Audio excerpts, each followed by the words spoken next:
skandali i tenderëve në Bashkinë Përmet. Në datën 16 janar 2024, Bashkia e Përmetit shpalli një tender me numër referencë RF 93.355 01/18/2024 për blerjen e ushqimeve për kopshtin, çerdhen dhe konviktin e shkollës për vitin 2024. Një tender me një vlerë marramendse prej 39 milion lekësh. Në këtë marrëveshje kërkohen 4.150 litra qumësht, 1.698 litra kos, 12.718 kokra vezë dhe lista vazhdon. Por çfarë është e çuditshme? Në faqen zyrtare të Bashkisë së Përmetit, të gjitha kopshtet janë të shpallura, por vetëm një ka ushqim. Çerdhja e Përmetit, me vetëm 32 fëmijë, merr furnizimin e plotë të ushqimeve.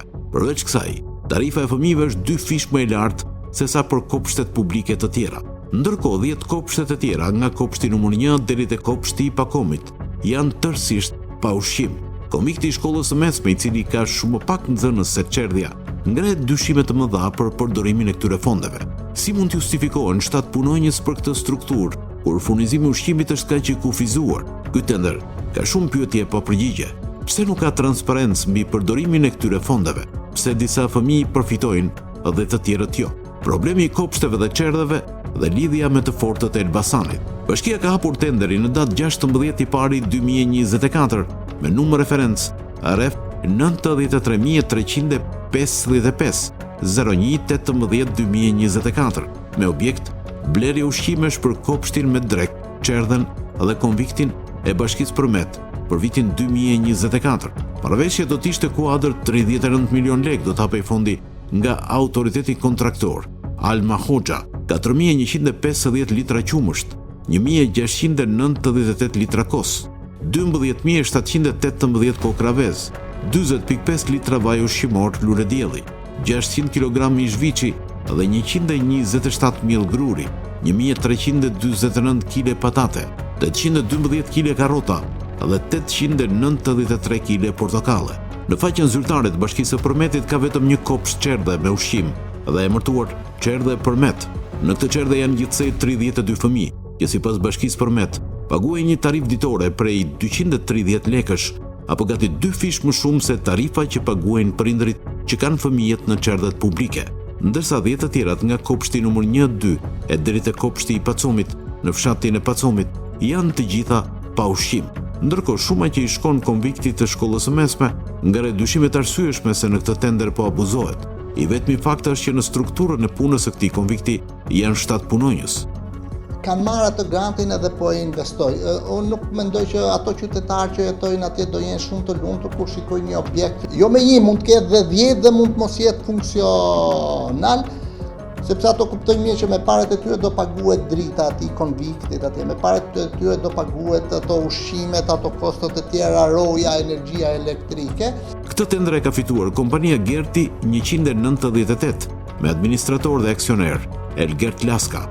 Gerti 198, që ofron ushqime për fëmijët, ka si objekt import-eksportin e pjesëve të këmbimit për automjetet e tonazhit të rënd, plera kimike, hidrosanitare, karburant, cigare dhe së fundmi ka shtuar edhe bar, restorant, shërbim catering.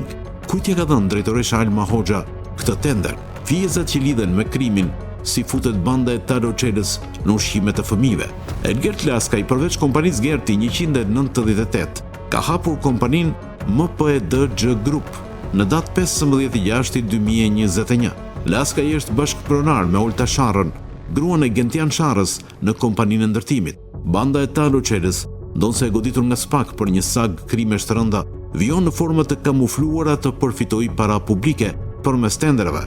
Gentian Sharra është një prej anëtarëve kryesor të bandës së Taroçelës.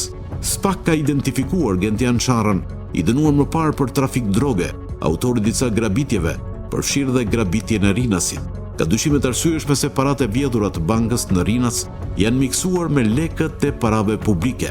Sharra ka përdorur emrin e bashkëshortes për të hapur dhe shtrirë fizat në disa kompani dhe rrjedhimisht kanë fituar ankande publike duke krijuar dhe pastruar pasuri prej miliona euro, teksa një pjesë e konsiderueshme afro 5 milion euro janë sekuestruar në vitin 2022 me kërkesë të prokurorisë. Elgert Laska i del në skenë me këtë kompani duke përfituar para nga ushqimi i fëmijëve të çerdheve në Republikën e Shqipërisë. Laskaj është ndërkohë pronari i kompanisë së sipërpërmendur Gerti 1987, pasi ka bler 100% të aksioneve për 100.000 lek në vitin 2018. Laskaj i ka shtuar objektin e veprimtarisë së kompanisë që shiste pjesë fadromash në subjekt për shitje të ushqimeve, bulmetit dhe fruta perime, por jo vetëm kaq, me anë të gruas së tij Olta Shara, si person fizik me nipt L325172030, grabitësi i rinasit Gentian Shara ka marrë mbi 14 milion dollar tendera nga Bashkia e Elbasan, Librazh, Agjencia e Blerjeve të Përqendruara në Ministrinë e Brendshme. Kush është Gentian Shara? Nga të dhënat hetimore, Gentian Shara, 48 vjeç, është implikuar në trafik të lëndëve narkotike, krime kundër personit dhe krime ekonomike. Ai është i përfshirë edhe në grabitjen e rinasit më 9 prill 2019. Nga hetimet rezultoi se furgoni i përdorur në grabitje është modifikuar nga vëllezërit Çala në servisin e Gentian Sharës në fshatin Katundiri në Elbasan. Gentian Shara, personi që ju sekuestrua pasuri e 5 milion euroshe, sot rezulton të jetë mik me të shumë kërkuarin Taro Çela. Në dosje thuhet se miqësia ishte mjaft e ngushtë mes tyre, saqë Shara i kishte punësuar Çelën në kompaninë e bashkëshortes së tij, Olta Shara. Bëhet fjalë për punësim fiktiv. Zyrtarisht, Çela rezultonte i punësuar si magazinier. Një tjetër tendër i dyshimt, Elgert Laskaj e ka marrë nga Bashkia Kukës, kur drejtohej nga Safet Gjitsi në burg për korrupsion. 2 tender të tjerë i ka marrë nga Bashkia Përmet me firmën e Alma Hoxhës, ku dhe aktualisht janë duke ushqyer me duart e tyre krimin. Punojnësi i bashkisë ortak me kompanitë që marrin tendera në Përmet. Por përpos këtyre subjekteve, Elgert Laskaj është ai që përfiton tendera nga Bashkia Përmet, por ka edhe një tjetër kompani. PES Development është një tjetër subjekt me administrator Besion Beqaj dhe aksioner PES ortakët Marildo Papa me 10% të aksioneve, Amarindo Osmanaj me 25% të aksioneve, Elgert Laskaj me 25% të aksioneve, Besion Beqaj me 35% të aksioneve dhe Eugene Pasho me 5% të aksioneve.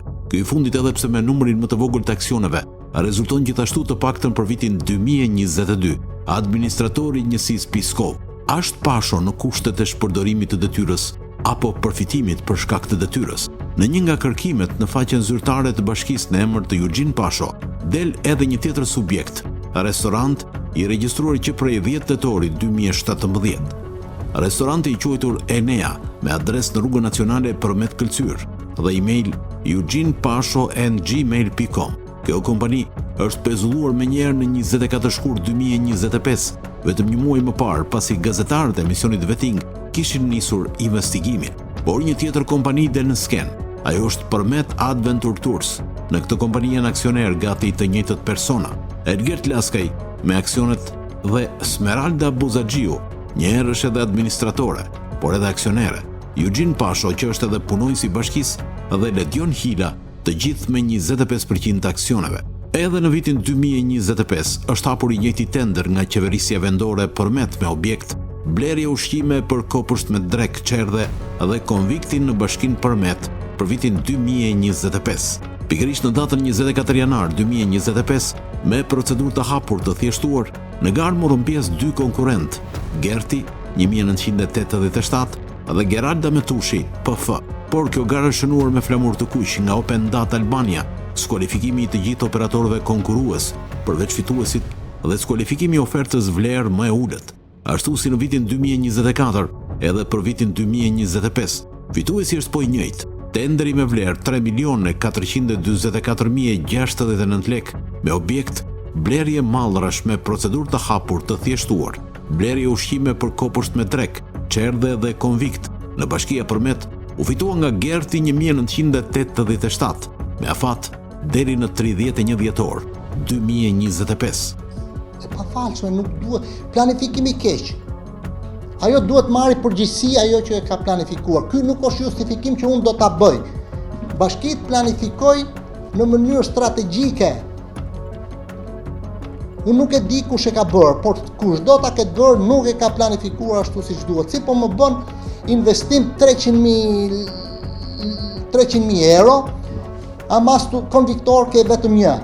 Bleri ushqime për kopshtin me drek, qerdhen dhe konviktin në Bashkinë Përmet për vitin 2025. Në analizën e ushqimeve që porositën disa produkte sipas dietologëve nuk janë të këshillueshëm për fëmijët. Lista e miratuar është unifikuar në të gjithë vendin, sidomos pluhuri i pjekjes nuk është i këshillueshëm, ndërsa bie në sy se do të përdoren edhe 5.000 kg bukë integrale, që gjithashtu është një sasi e madhe për t'i shërbyer fëmijëve deri në 5 vjeç.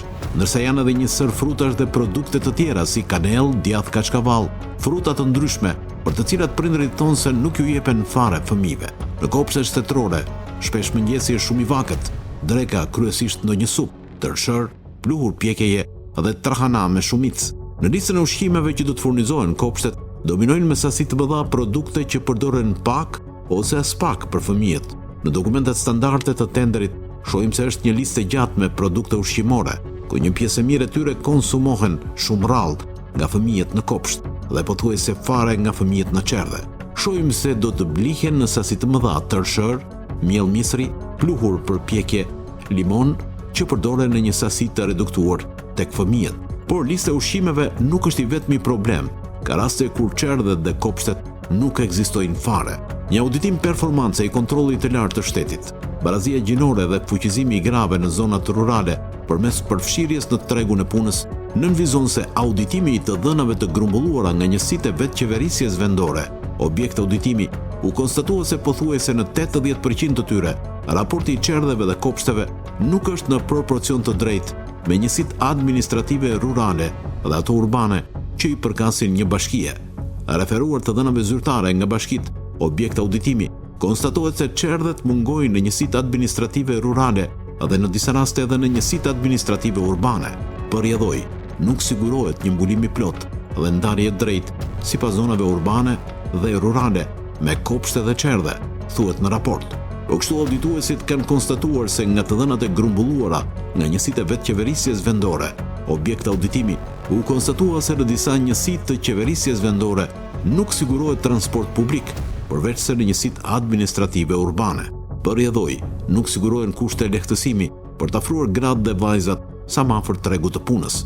KDSH ka rekomanduar që njësitë e vetqeverisjes vendore, në përputhje me strategjitë rajonale për zhvillimin e zonave rurale, të marrin masa për të vlerësuar situatën në këto zona, për mbulimin e tyre me qerdhe dhe kopshte, si dhe të hartojnë plane investimesh në varësi të nevojave proporcionale me numrin e banorëve.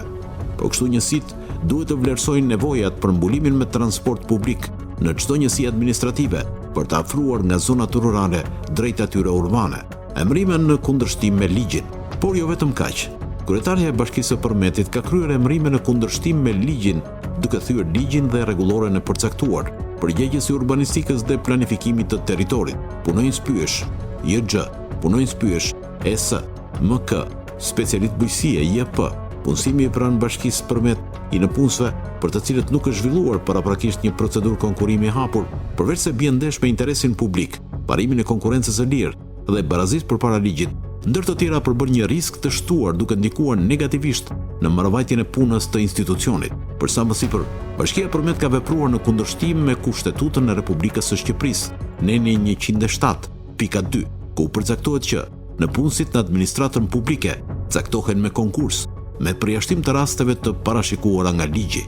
Për veprimet dhe mosveprimet e përsipërme, ngarkohet me përgjegjësi zonja AH, kryetari i Bashkisë Përmet, dhe zonja PH me detyrë përgjegjës si sektorit juridik dhe burimeve njerëzore, në pritje të përgjigjes së bashkisë.